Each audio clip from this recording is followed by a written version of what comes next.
충격적인 일이 발생했습니다. 67세 일본 기술자가 한국 공장에서 무릎을 꿇었다는 소식이 전해졌어요. 40년 경력의 베테랑 엔지니어가 말입니다. 그것도 자신보다 20살이나 어린 한국 기술자 앞에서요. 도대체 무슨 일이 있었던 걸까요?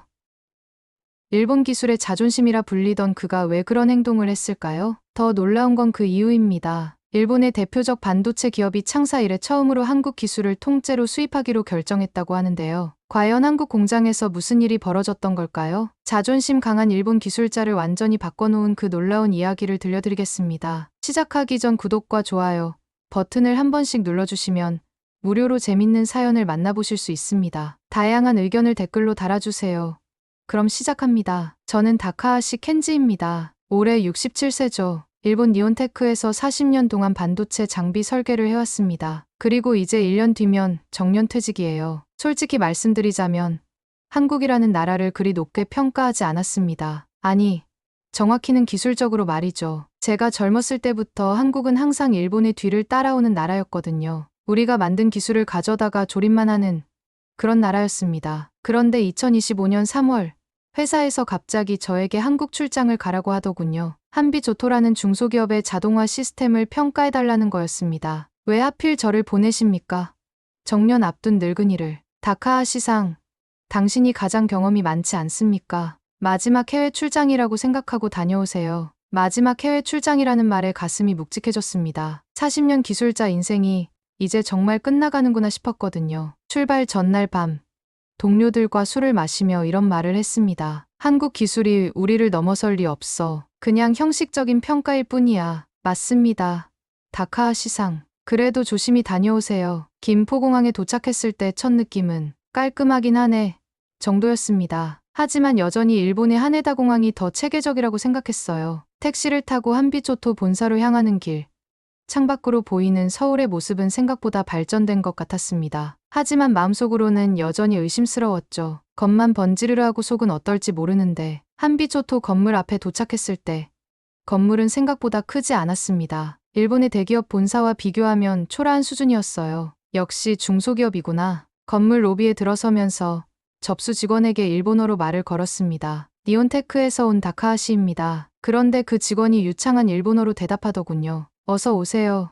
다카하시상. 저희가 기다리고 있었습니다. 조금 놀랐지만 그래도 한국 직원이 일본어를 잘하는 건 당연하다고 생각했습니다. 우리가 기술 선진국이니까 당연히 우리 언어를 배우겠죠. 엘리베이터를 타고 5층으로 올라가는 동안 가슴이 두근거렸습니다. 40년 기술자로서 마지막 해외 출장인데 과연 어떤 모습을 보게 될까 하는 궁금증과 함께 솔직히 말하면 우월감도 있었어요. 한국 중소기업이 우리에게 보여줄 수 있는 게 뭐가 있겠어? 엘리베이터 문이 열리는 순간 복도에서 나는 기계 소리가 들렸습니다. 뭔가 정교하고 빠른 소리였어요. 일본에서 들어본 소리와는 조금 달랐습니다. 그때까지만 해도 저는 몰랐습니다. 앞으로 10분 후 제가 40년 동안 쌓아온 모든 자신감이 산산조각 날 거라는 걸 말이에요. 한비조토 기술팀장이라는 사람이 저를 맞으러 나왔습니다. 이정훈이라고 하더군요. 나이는 저보다 20살도 더 어린 것 같았어요. 안녕하십니까.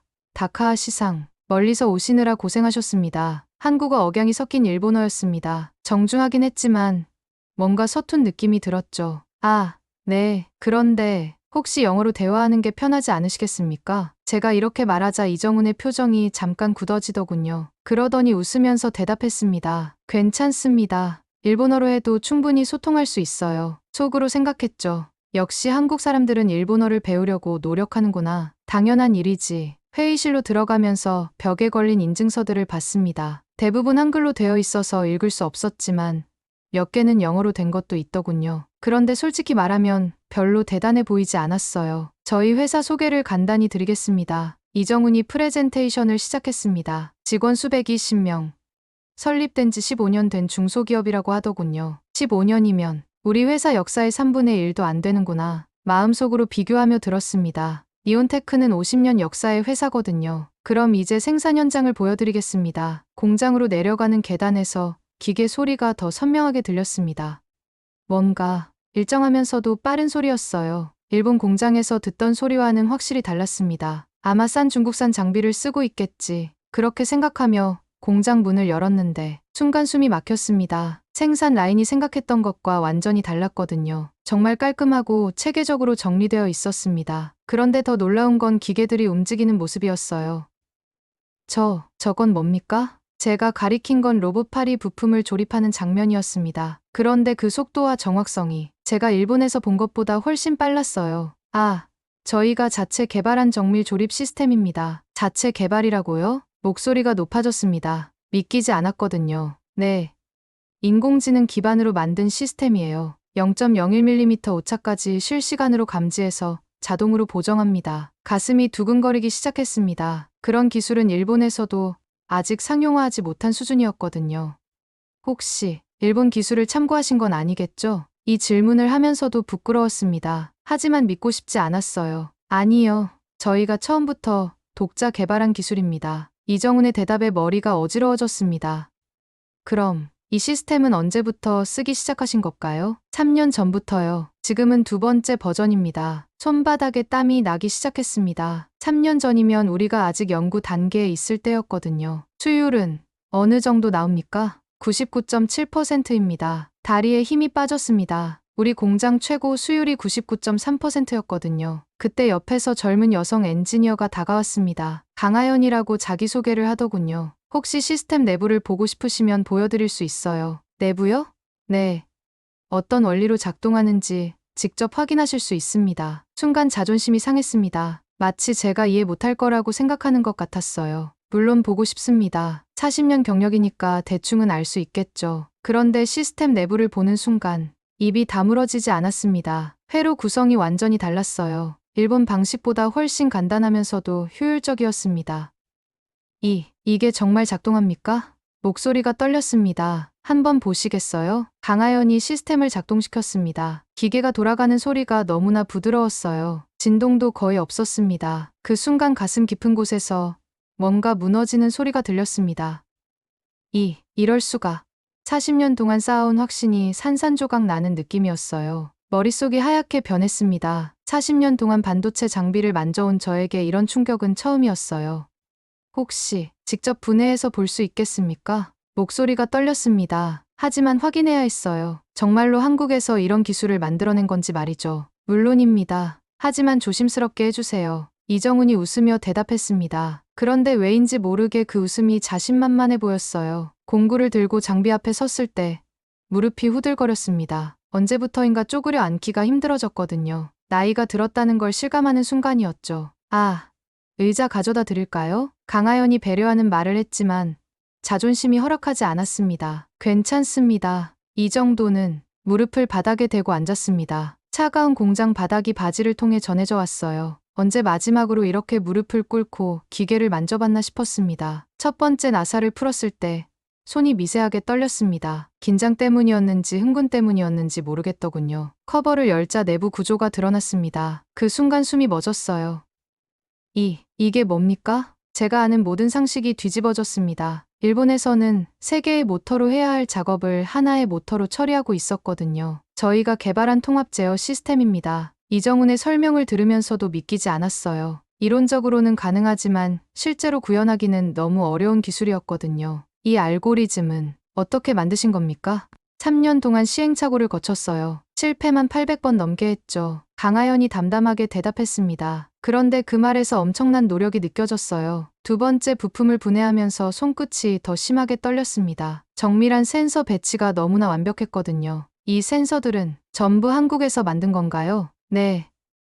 저희 협력업체에서 제작한 겁니다. 가슴이 답답해지기 시작했습니다. 지금까지 한국은 일본 기술을 모방한다고 생각했는데 완전히 독창적인 설계였어요. 세 번째 부품을 열었을 때는 아예 말문이 막혔습니다. 냉각 시스템이 저희가 아직 연구 단계에 있는 방식이었거든요. 이건 언제부터 적용하신 거죠? 2년 전부터요. 전력 소모량이 30% 줄어들었어요. 무릎이 저렸습니다. 너무 오래 쪼그려 앉아 있어서였죠. 하지만 일어설 수가 없었어요. 더 보고 싶었거든요. 네 번째 구성품을 확인하는 순간 정말로 충격을 받았습니다. 품질 검사 센서가 인공지능으로 작동하고 있었어요. 이 인공지능은 스스로 학습합니까? 네. 불량품을 발견할 때마다 스스로 기준을 업데이트해요. 머리가 어지러워졌습니다. 일본에서는 아직 이론으로만 논의하고 있는 기술이었거든요. 마지막 부품을 분해했을 때 저도 모르게 한숨이 나왔습니다. 전체적인 설계 철학이 완전히 달랐어요. 일본은 정확성에 치중했다면 이들은 효율성과 정확성을 동시에 잡았더군요. 모든 부품이 정말 한국에서 만든 건가요? 마지막 질문이었습니다. 더 이상 의심할 여지가 없었거든요. 네, 100% 한국 기술입니다. 이정훈이 자신있게 대답했습니다. 그때 바닥에 무릎을 꿇고 있는 제 모습이 갑자기 보였어요. 67세 일본 기술자가 43세 한국 기술자 앞에서 무릎을 꿇고 기계를 분해하고 있는 모습 말이죠.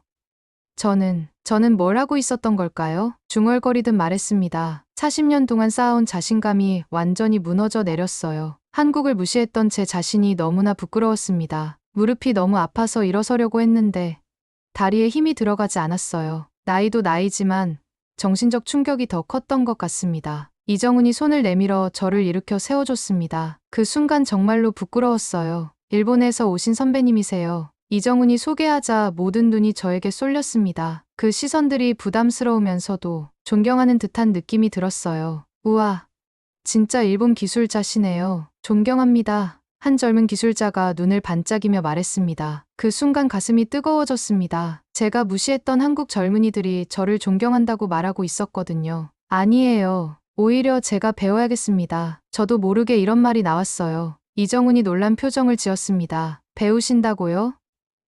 네, 당신들의 기술이 훨씬 앞서 있습니다. 말하고 나서 얼굴이 뜨거워졌어요. 인정하기 싫었던 현실을 받아들이는 순간이었거든요. 그런 말씀 마세요. 저희가 오히려 아닙니다. 제가 이정훈의 말을 끊었습니다.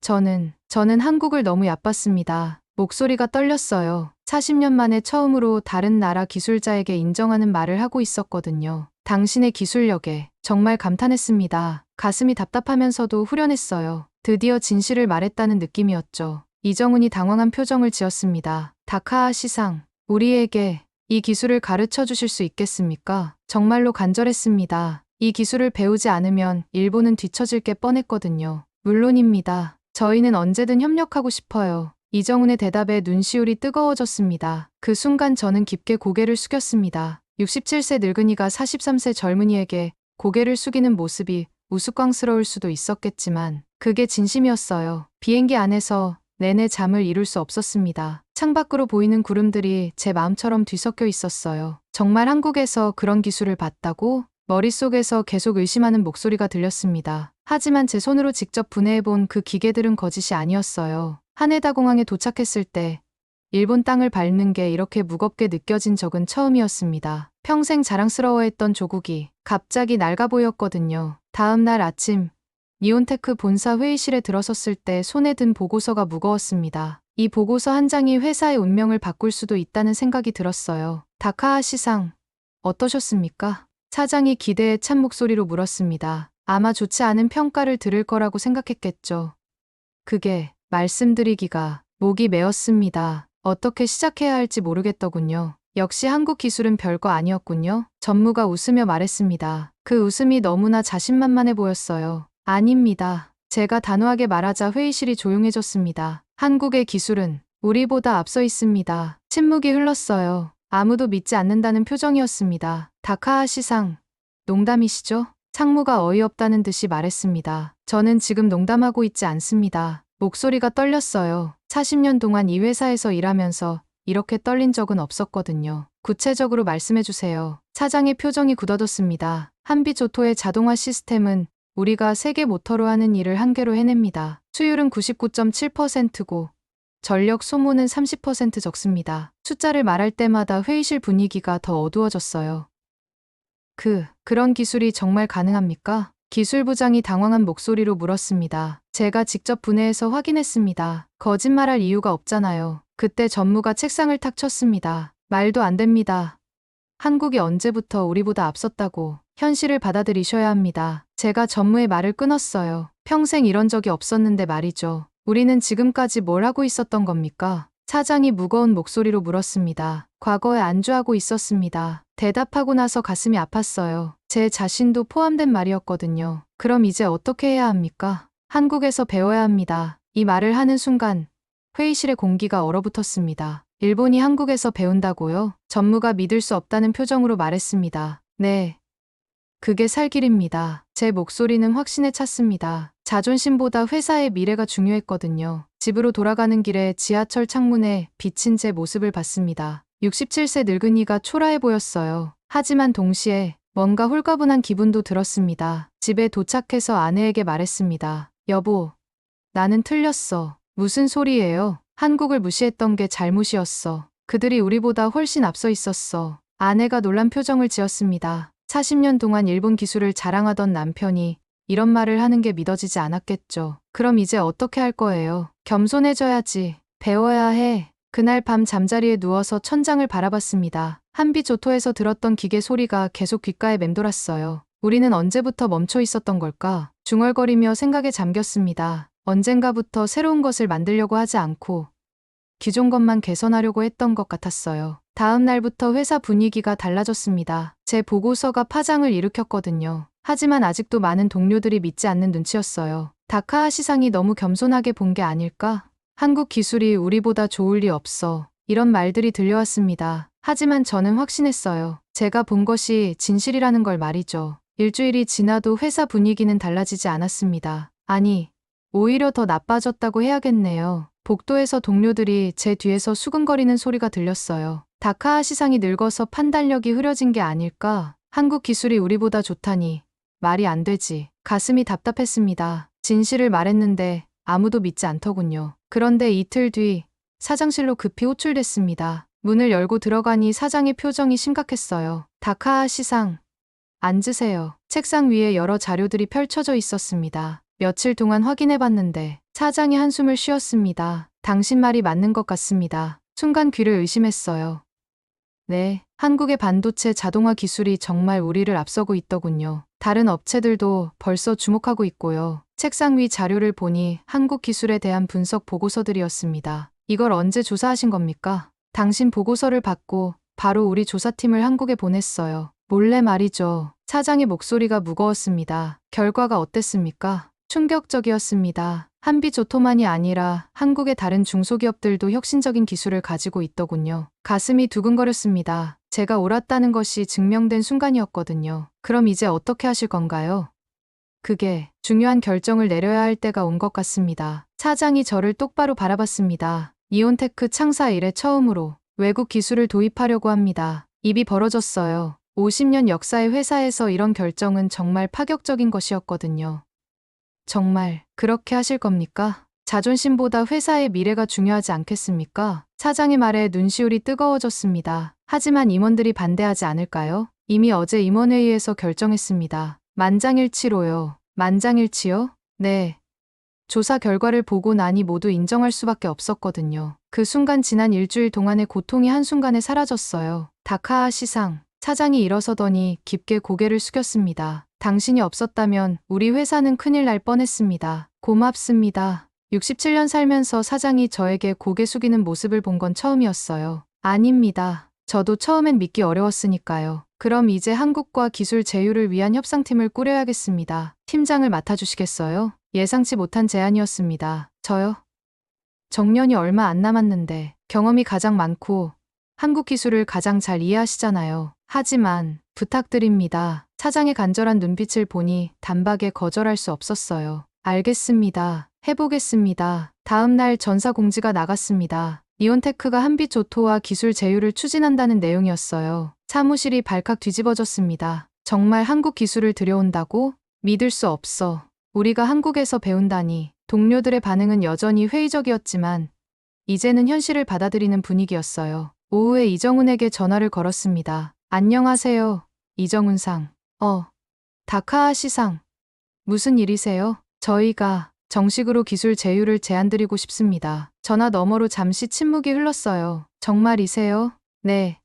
진심입니다. 영광입니다. 언제든 환영해요. 이정훈의 기쁜 목소리가 들렸습니다. 그럼 곧 다시 한국으로 가겠습니다. 이번엔 협상팀과 함께요. 기다리고 있겠습니다. 전화를 끊고 나서 창밖을 바라봤습니다. 도쿄의 하늘이 그 어느 때보다 맑아 보였어요. 40년 만에 처음으로 외국에서 기술을 배우러 간다는 사실이 부끄럽기보다는 설레었습니다. 한 달 뒤, 저는 다시 서울 땅을 밟았습니다. 이번엔 5명의 협상팀과 함께였어요. 모두 저보다 젊은 사람들이었지만 제가 팀장이라는 사실이 아직도 신기했습니다. 다카하시-상, 정말 한국 기술이 그렇게 대단한가요? 비행기에서 후배가 물었을 때 저는 확신을 갖고 대답했어요. 직접 보시면 알 겁니다. 한비조토에 도착했을 때 이정훈이 직접 나와서 맞아줬습니다. 한 달 만에 보는 얼굴이 반가웠어요. 다카하시-상, 어서 오세요.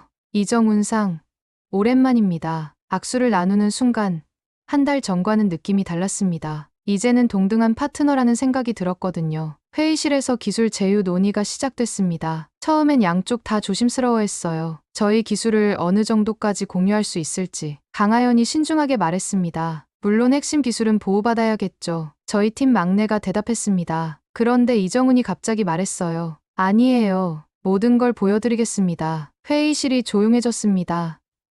네, 저도 놀라서 되물었어요. 기술은 함께 발전시켜야 의미가 있다고 생각해요. 혼자 가지고 있으면 뭐해요? 이정훈의 말에 가슴이 뭉클했습니다. 이런 마음을 가진 사람을 만난 게 언제였던가 싶었어요. 하지만 회사 입장에서는 걱정하지 마세요. 이미 내부에서 논의했어요. 일본과 함께하고 싶습니다. 그날부터 정말로 모든 기술을 공개해줬습니다. 소스 코드부터 설계 도면까지 말이에요. 이런 식으로 해도 되는 건가요? 저희 팀원이 걱정스럽게 물었습니다. 됩니다. 이렇게 해야 진짜 협력이죠. 제가 대답했어요. 이정훈의 진심을 느꼈거든요. 일주일 동안 한국에 머물면서 매일 한비조토에서 기술을 배웠습니다. 젊은 한국 기술자들이 정말 열심히 가르쳐줬어요. 이 부분은 이렇게 하시면 더 효율적이에요. 아, 저희는 이런 실수를 많이 했거든요. 조심하세요. 정말 선생님처럼 친절했습니다. 셋째 날, 저희 팀 막내가 제게 와서 말했어요. 팀장님, 한국 사람들 정말 좋은 것 같아요. 왜요? 자기들이 힘들게 개발한 기술인데 이렇게 아낌없이 알려주잖아요. 맞는 말이었어요. 일본이었다면 이렇게 하지 않았을 거거든요. 넷째 날에는 공동 개발팀을 만들자는 제안이 나왔습니다. 어떻게 생각하세요? 이정훈이 물었습니다. 좋은 생각입니다. 하지만 뭐가 걱정이세요? 언어 문제가 있을 것 같아서요. 아, 그건 걱정 마세요. 저희 팀원들 일본어 잘해요. 정말로 젊은 한국 기술자들은 일본어를 유창하게 했습니다. 하지만 저희 중에는 한국어 할 줄 아는 사람이 없었어요. 죄송합니다. 저희가 한국어를 못해서. 제가 미안하다고 하니까 강하연이 웃으며 말했어요. 괜찮아요. 저희가 더 배우고 싶어서 그래요. 이런 마음씨를 어떻게 설명해야 할까요? 정말 고마웠습니다. 마지막 날, 공동 개발팀 발족식을 했습니다. 한국 기술자 5명, 일본 기술자 5명이 한 팀이 됐어요. 앞으로 1년 동안 함께 일하게 됩니다. 이정훈이 말했습니다. 잘 부탁드립니다. 저희가 동시에 인사했어요. 그 순간 느꼈습니다. 이제 우리는 경쟁자가 아니라 동료라는 걸 말이에요. 공항으로 가는 차 안에서 팀원들이 말했습니다. 팀장님 말이 맞았어요. 한국 기술 정말 대단하더라. 사람들도 너무 좋고요. 앞으로 이런 협력이 더 많았으면 좋겠어요. 저도 같은 생각이었습니다. 비행기에서 창밖을 내려다보며 생각했어요. 기술도 중요하지만 결국은 사람이 더 중요하다는 걸 깨달았거든요. 한국 사람들의 마음을 알게 된 게 가장 큰 수확이었습니다. 6개월이 흘렀습니다. 한일 공동 개발팀의 첫 번째 제품이 완성됐어요. 한국의 창의성과 일본의 정밀함이 만나서 정말 놀라운 결과물이 나왔습니다. 다카하시-상, 수율이 99.9% 나왔습니다. 이정훈이 흥분해서 전화로 알려줬어요. 정말입니까? 저도 믿기지 않았습니다. 두 나라 기술이 합쳐지니 이런 기적이 일어나는군요. 그런데 정작 제게는 더 큰 변화가 있었습니다. 마음이 바뀐 거죠. 예전에는 일본 기술만이 최고라고 생각했어요. 하지만 이제는 달랐습니다. 기술에는 국경이 없다는 걸 깨달았거든요. 드디어 정년퇴직 날이 왔습니다. 40년 기술자 인생의 마지막 날이었어요. 은퇴식장에 들어섰을 때 많은 동료들이 와 있었습니다. 사장부터 신입사원까지 정말 많은 사람들이요. 다카하시-상, 오늘이 마지막이네요. 후배가 아쉬운 표정으로 말했습니다. 네. 길고도 짧았던 40년이었습니다. 무대에 올라섰을 때 가슴이 두근거렸어요. 평생 이런 자리에 서본 적이 없었거든요. 여러분, 안녕하십니까? 마이크 앞에 서자 조명이 눈부셨습니다. 저는 오늘로 40년간의 기술자 인생을 마무리합니다. 박수 소리가 울렸어요. 하지만 저는 더 중요한 이야기를 해야 했습니다. 40년 동안 저는 일본 기술이 세계 최고라고 믿어왔습니다. 회장이 조용해졌어요. 하지만 지난 1년 동안 제 생각이 완전히 바뀌었습니다. 목소리가 떨렸습니다. 이제 정말 중요한 순간이었거든요. 저는 한국에서 정말 많은 것을 배웠습니다. 웅성거리는 소리가 들렸어요. 사람들이 놀라는 것 같았습니다. 기술만 배운 게 아닙니다. 사람을 배웠어요. 그때 가방에서 조심스럽게 꺼낸 게 있었습니다. 작은 태극기였어요. 이것은 이정훈 상이 저에게 선물해준 태극기입니다. 회장이 더욱 조용해졌습니다. 처음에는 받기 싫었어요. 자존심이 허락하지 않았거든요. 태극기를 가슴에 안으며 계속 말했습니다. 하지만 지금은 이것이 제 가장 소중한 보물입니다. 눈시울이 뜨거워지기 시작했어요. 왜 그런지 아십니까? 이 안에는 한국 사람들의 진심이 담겨 있기 때문입니다. 목소리가 더 떨렸습니다. 저를 무시하지 않았어요. 오히려 존중해줬습니다. 67세 늙은이에게 배울 게 없었을 텐데도 말이에요. 회장 곳곳에서 훌쩍이는 소리가 들렸어요. 제가 한국을 무시했을 때도 끝까지 예의를 지켜줬습니다. 그리고 아낌없이 기술을 나눠줬어요. 이제 눈물을 참을 수 없었습니다. 저는 이제 압니다. 진짜 기술은 혼자 가지고 있는 게 아니라 함께 나누는 거라는 거요. 태극기를 높이 들었습니다. 이것은 한국의 국기입니다. 하지만 저에게는 더 큰 의미가 있어요. 전체 회장이 숨죽이며 들었습니다. 이것은 배움의 상징입니다. 겸손의 상징이에요. 가슴 깊은 곳에서 우러나오는 말이었어요. 저는 평생 일본 사람으로 살았습니다. 앞으로도 그럴 겁니다. 태극기를 조심스럽게 접으며 말했습니다. 하지만 동시에 저는 한국이라는 나라를 사랑하게 됐습니다. 마지막 말이었습니다. 그 이유는 기술 때문이 아닙니다. 사람 때문입니다. 박수가 터져 나왔어요. 하지만 저는 박수 소리보다 제 마음의 소리에 더 집중했습니다. 무대에서 내려와 동료들과 인사를 나눴습니다. 많은 사람들이 눈물을 흘리고 있었어요. 다카하시상, 정말 감동적이었습니다. 저도 한국에 대해 다시 생각해보게 됐어요. 집으로 돌아가는 길에 태극기를 다시 꺼내봤습니다. 작고 소박한 깃발이었지만 저에게는 세상에서 가장 값진 보물이었어요. 아내가 현관에서 맞이해줬습니다. 어떻게 됐어요? 잘 마무리했어. 태극기를 보여주며 말했습니다. 이제 이 집 거실에 걸어두면 어떨까? 아내가 놀란 표정을 지었지만 곧 웃으며 고개를 끄덕였어요. 그날 밤 태극기를 거실 벽에 걸며 생각했습니다. 67년을 살면서 가장 큰 선물을 받았다고 말이에요. 그것은 기술이 아니었습니다. 한국이라는 나라와 그 나라 사람들을 알게 된 것이었어요. 저는 이제 정말로 행복한 노인이 됐습니다.